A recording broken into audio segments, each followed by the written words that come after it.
Titas gas transmission and distribution company limited Kaliakair আঞ্চলিক বিপণন চন্দ্রা অফিসের উদ্যোগে গাজীপুরের কাশিমপুরের সুরাবাড়ি ও দেওয়ান মার্কেট এলাকায় অবৈধ গ্যাস সংযোগ বিচ্ছিন্ন করা হয়েছে। এক্সিকিউটিভ ম্যাজিস্ট্রেট সিমন সরকারের নেতৃত্বে এই অবৈধ গ্যাস সংযোগ বিচ্ছিন্ন করা হয়।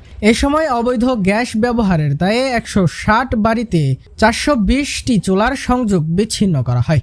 জব্দ করা হয়েছে অবৈধ চুলা, রাইজার, পাইপ সহ বিভিন্ন মালামাল।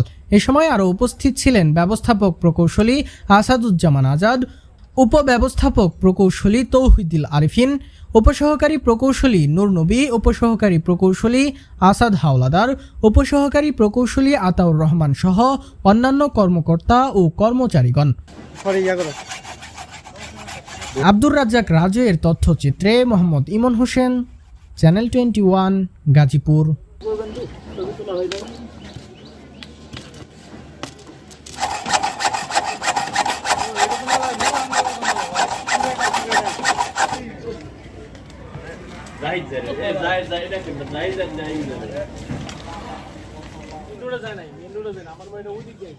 আরে যে কাঁঠাল গাছের গোড়ায় আছে না, পারে গাড়ি আছে আমার।